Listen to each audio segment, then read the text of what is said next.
গণ আন্দোলনের সময়ে আপনার অবস্থান কোথায় ছিল? আপনি কোথায় ছিলেন? লাস্টের যে ৩ দিন ছিল, এই ৩ দিন আমরা সক্রিয়ভাবে আমাদের বিএনপির মানে আমাদের নেতৃত্বে বিএনপির সর্বস্তরের নেতাকর্মী মাঠে নামে, বিশেষ করে তেজগাঁও আমার নেতৃত্বে। কিন্তু তার আগে যেই বৈষম্য বিরোধী আন্দোলনের যারা ছাত্ররা করেছে, সেখানে আমাদের ছাত্রদল, যুবদল, স্বেচ্ছাসেবক দল এদেরকে আমরা অর্গানাইজ করে তাদের সাথে আমরা দলের বাইরে লোক সমাগম করে আমরা সাপোর্ট সাধারণভাবে সাপোর্ট দিই, কিন্তু কৌশলগত কারণে। এবং আমাদের তখন মনে হচ্ছে যে সরকারের রক্ষা হচ্ছে না।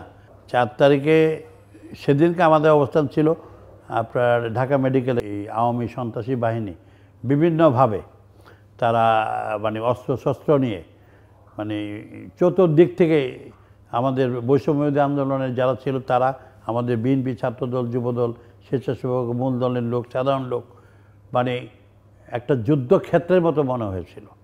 সবচেয়ে বড় বিষয় যে 5 তারিখে যখন 5ই আগস্ট যেদিন চূড়ান্ত বিজয়টা আমাদের হলো, তো 5ই আগস্ট আমাদের 6 তারিখে ছিল চূড়ান্ত একটা ঘোষণা, সেটা যখন একদিন মানে আগে আনা হয়েছিল, এবং তখন 11টা পর্যন্ত মানে বিশেষ 2-1 ছাড়া মনে হচ্ছিল যে বোধহয় লোক নাই। কিন্তু এটার উত্তর আমিও দিতে পারবো না, এটা বলতে পারেন আল্লাহর আশীর্বাদ হতে পারে।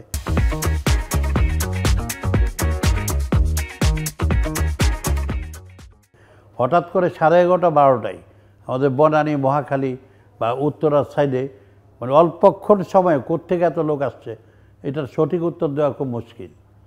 কিন্তু তার পরবর্তী পর্যায়ে আপনারা দেখেছেন যে সমস্ত এলাকায়, শুধু ফার্মগেট কেন, মহাখালী, বনানী, হাজার হাজার লক্ষ লক্ষ লোক, যখন শেখ হাসিনাকে আর্মি প্রধান সময় বেঁধে দিলেন কিছু করার জন্যে, তো ওই স্মৃতিটা মানে ভোলার মতো না, এবং এটা বর্ণনা করার মতো না, মানে এটা সঠিক এক্সপ্লেনেশন আমিও করতে পারবো না যে কোত্থেকে এত সমাগম হলো।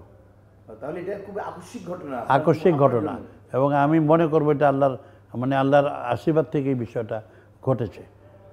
এবং বাড়ির এমন কোনো বাড়ি ঘর নাই যাদের মা বোনরা আসে নাই। সবচেয়ে বড় প্লাস পয়েন্ট ছিল প্রত্যেকটা পরিবারের মা ছেলে যারা ছিল কেউ ঘরে ছিল না, সবাই গণভবনের দিকে, এই স্বৈরাচারী হাসিনা যেখানে থাকতে সেই বাড়ির দিকে সবাই কিন্তু ওই একই দিকে সবাই কিন্তু অগ্রসর হয়েছিল।